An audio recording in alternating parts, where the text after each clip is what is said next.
in their hands. Yeah. So really, if you're Team Liquid, you'd want to be careful. But let's see what happens as we head into game number 1. Casters, take it away. Away into the land of Don Diego. This is game 1 in the best of 3 between the Team Liquid Philippines and the champions to Mobile up against Legends. RSG Philippines. Leo and Naisu bringing you the action. Joseph, is this the first mid-lane Matilda we've ever seen? All season long? All season long? I think so, man. I can't recall the last time we saw mid-lane Matilda. It feels weird to me. It does, but, you know, in the hands of Sanji, we'll see how he plays this out. We're already used to seeing most roamers play Matilda pretty aggressively. But this time in the hands of Sanji, we'll see how they respond to already the early aggression coming out from RSG just for the orange buff. One flicker already burnt. Rest of the time, Stanford's got to make his way to allow T-Boy to get his buffs quickly right now. Because even Light, obviously, staying around, takes a couple of shots, gets thrown in the air, first blood. Goes to TLPH. With nothing to show for it. So RSG with a stolen lead, looking at pressure. JP just forced him to back off. Didn't even use the flicker. You see, it's still a fresh flicker. This Tigreal, Ira did go ahead and step away a little bit of Zyda's camp, nullifying first blood drawn light. But here's the thing. Looking at the PH's lineup, I can see their damage. Oh, wait. Okay, JP going right for Irad. Gets away, as you were saying. His damage coming from two spots right now. It's not from Sanford. It's from Zyda and from Benny. That's it. Really, you expect this to burst down. Yeah. Again. Whoa! Need him to do that. What they do to his damage? When Sanji and JP, ask these questions, right? When Sanji, JP, and Sanford find a CC from Benny later on. Like, and that's sources of damage with the damage profile. DPS, that's true damage, and that's magic and Zyda. So that's what they're working on. That's what their curve looks like. Right now, it's Light just trying to Morgan join the fight too. They go. Zyda goes in, cleans up the double. Fight's still going to break out. Before in, but again, a flicker. There we go, circling Eagle as Irad is taken out of the jungle under the purple. They actually keep going as a body falls. Sanji finally goes as well, but they're going to push 2 down of RSG plus. Look for more. JP gets the explosion and brings Light back. They ain't done, and now they're going to spend away Irad's purple. And why it works is because in the absence of right? Without the DPS true damage, if let's say Zyda doesn't get the perfect full-on combo with the enhanced everything, they can just out-CC, and that's what they did in that sequence. They put them now 1,000 gold ahead, a stolen buff, and a brute. They got a lot out of that entire TLPH playing around the fact that, you know, you were talking about damage is at this point in the game, but and that, like we just saw, even if that damage just can't find its mark right away, they have DC and crowd control to make it happen again. And so, what does RSG Philippines do? How do they play against that? Well, part of this has been the reason why you pick up the chance. Going for those pickoffs. What if he gets picked off? And that's what's happening. This Light goes in, will get the way of the dragon before he ends up running back to the turret, still looking for more here. He finally goes down. Should be able to survive. Doesn't catch read, but he'll use the card to heal back up. That was an early 5v5. Basically what RSG wants to do. That's their winning image. They can pull it off. Again, pull it off by Light. Manipulation, keeping them in place, and then, you know, whoever gets caught by the Raging Sandstorm. But this Light jumps in, one, and how unfortunate is it? How unlucky that it's the toughest member of TLPH. I know, that's the thing, man, is like, only certain players are going to be able to turn something like that off, Light being one of them, but yeah, it's unfortunate that they could make more happen.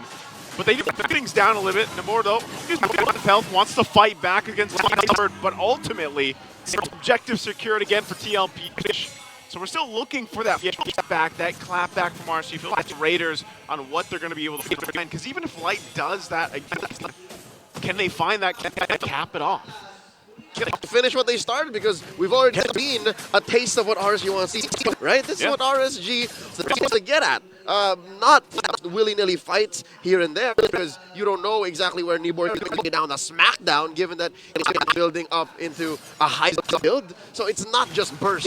Usually when you see Khalid's, at least in the past, they kind of build the heptases, the bladed spin. Oh! There's the explosion already being set up. JP, they're going to lock down Erat. He's already on. And still going to be used. Nice sandwich in under the tier 1. But Aqua joins the fight. Is he going to be enough to hold the fight? He does have the real world manipulation, and it looks like they'll do just that. They don't have to push him back. Again, the fact that TLPH have forced a reaction from RSG means they're behind to their tempo, which explains exactly what's wrong with RSG's lineup right now, or at least the predicament they find themselves in.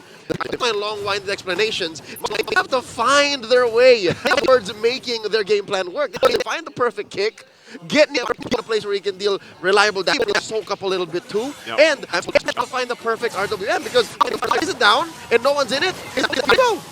And that's part of it. Like, as you were just saying, they have to figure out the whole team, or even these skirmishes, but then in the same way, like we just saw TLPH back if they want to. It's so easy for them to. They got Guiding Winds, they got the Flickers on Sanford, the Vengeance got the Shout, JP's got the Sacred Hat, Ida's got 6.5 damage, right? So every has a way to get out of RWM, which, by the way, slowly been become a priority pick. This coming out in the twilight of the draft for RSG, which means almost more important than even first pick. It's the pick. It's what they need to make their draft work. And now, Aqua's finally to lock it in 6 minutes in.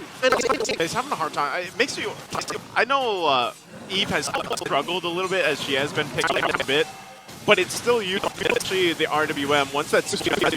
But I think they just Turtles giving up. MPLPH takes the third one of the game. So that's really what my eyes are on. It's like, how do you utilize this just the lineup as a whole? If you look at it like face value, you look at RSG's, like, yeah, it could work. You can see this. But right now they're just defending everything. There's the kick from Light under the turret. JP will get taken out.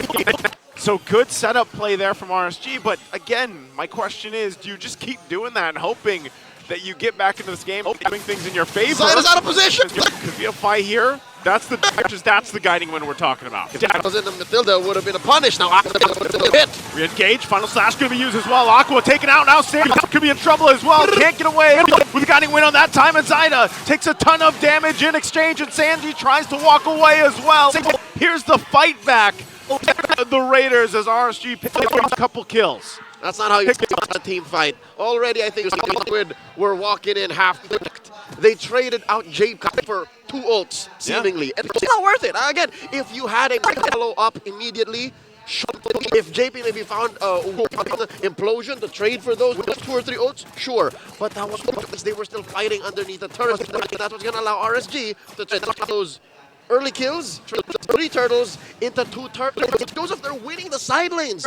This is so beneficial for Bren Kusei. And this part where RSG has in that one team fight, based off what Light's been doing. I'll say it again, Light's been doing work on the Cho, but all that has a domino effect. And now you find yourselves where RSG's like actually ready to fight for the Lord. Yeah. They essentially gave up the battles. They didn't really lock in any of those. Maybe they showed face a little bit.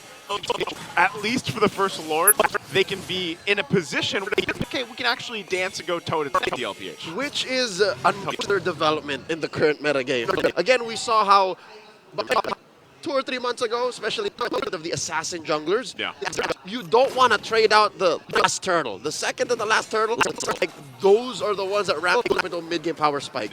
Now, I guess RSG showing us now to know the fundamentals of letting go of the first 3 turtles, or well, all of them basically, and trading them out for major objectives, side lanes. These objectives that don't respond to the map for your cores. And that's Kusei to go 1-0-3, and even Nibor to go 0-0-5. This is the first time I've actually seen Nibor not die in the first 10 minutes. We're so used to seeing him play the Edith, you know? We're so used to seeing him play Patsy, to play the scapegoat. And here, building the full-on tank Khalid that deals some good damage on the clapback, this might be his new power pick. When did we see the Khalid pop up? Was it just last week? Last week in the hands of Sanford. Yeah, the debut pick. It's a stolen pick. Oh, there's an implosion. Excuse me? JP. What?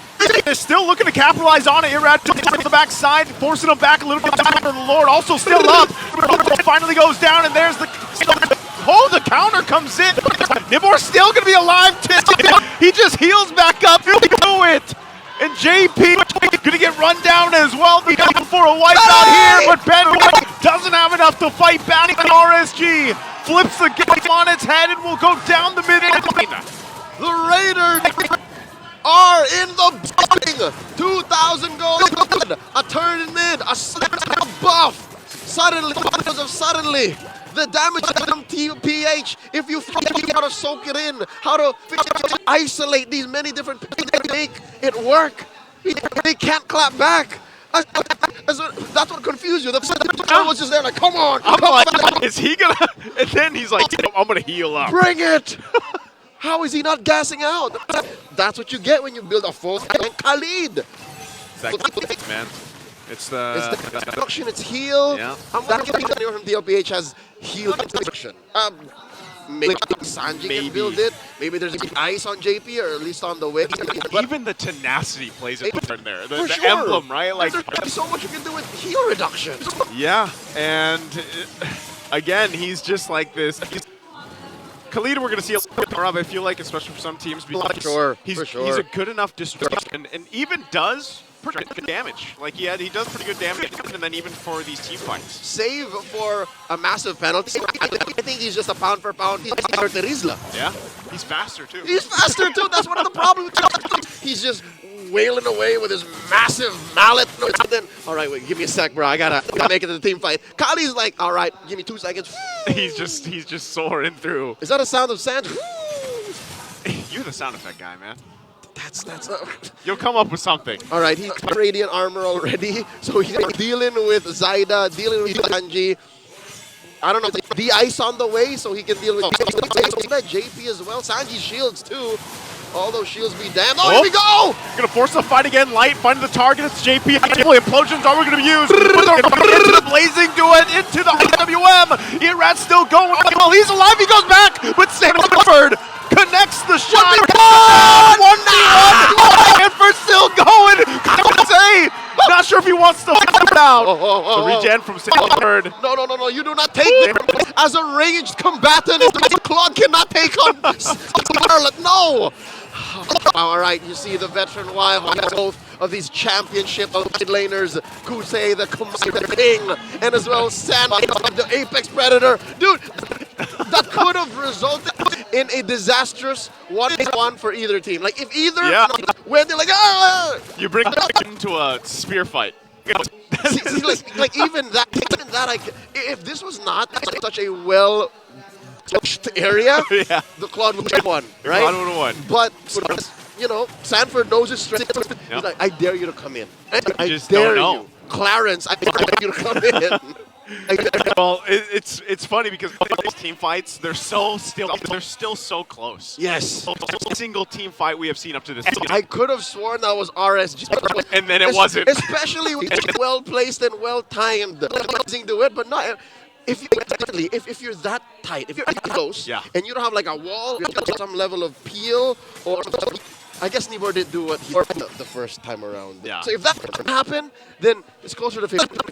Closer to 50-50, but you can also see how like the real world manipulation can still be deadly in those choke spots. And TLPH played really good against that, being locked down and everything else. And I can say that even JP's implosion was part of that, which kind of slowed down a little bit. So ultimately, we come down to this now, where load is up. Both teams are pretty much 50-50 in the team fight. And it's really dependent on who pulls the trigger first. That's right. JP here doing quite a bit, controlling this lower quarter of the Lord Pit. Now the shuffle begins. Asserting their dominance, pushing any and all. TLPH, here we go. Already gonna go. Implosion gonna be used. And they'll be able to find Aqua. Then get another in it more. Shadow Kill already gonna be used. Light has to get out of there. There's just way too much damage coming out as it's a triple for Zaida.